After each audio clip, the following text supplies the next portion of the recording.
edition of Everything Home. Today on our show we're going to discuss sprinkler risers.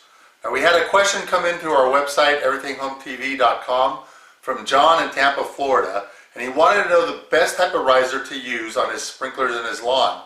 Now he's been having a problem with actually breaking the PVC pipe that's below ground from people either running over or stepping on the sprinkler head. Well, now the typical riser that you're going to see are these cutoff risers.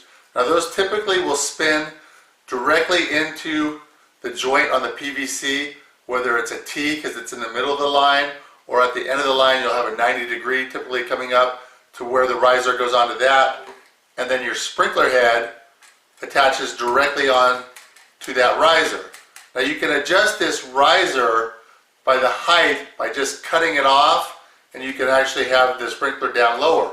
And what happens with these is a lot of times the pipe isn't buried very deep in the ground, so people will cut these risers off really, really low, and then the sprinkler is going to be attached way down here.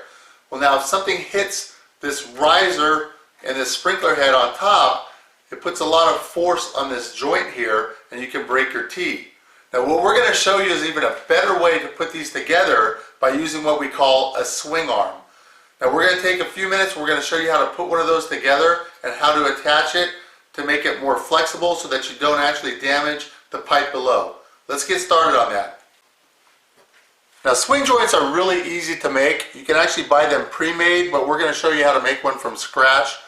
All you need is a joint elbow, two more joints. Now these will go into the end of the pipe, and then a piece of pipe.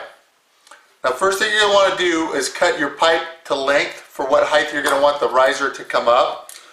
You can do that with just any normal pipe cutters.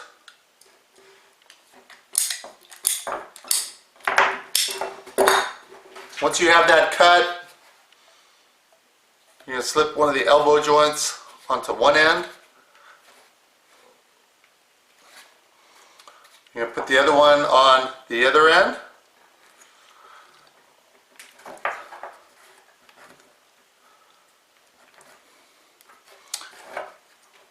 And then your joint elbow is going to screw right onto this one.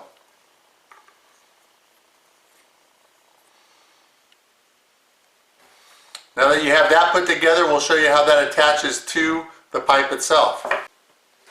Okay, now that you have your swing joint put together, we're going to show you how to attach it to your sprinkler line that's underground.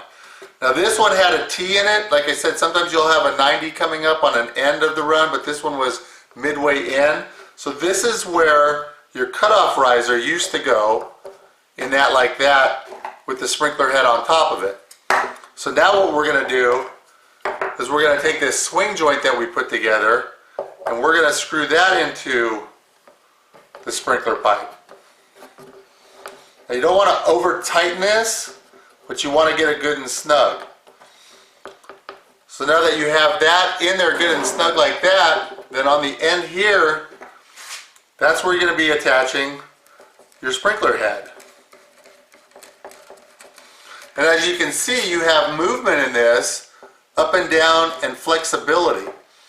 So what that does now is it makes it so if somebody hits or bends or tweaks that sprinkler head, you're not going to actually break the pipe down below. Well, John, we hope that answers your question on the best type of sprinkler riser to use in your situation. These swing arms work great. They're durable. It keeps the pressure off of the PVC pipe down below. It also gives you the flexibility to be able to go up or down and not damage these pipes or your sprinkler head. Anyway, we'll see you next time on Everything Home TV. If you have any questions or you'd like to see us cover something, email us at info@everythinghometv.com. Thanks for watching.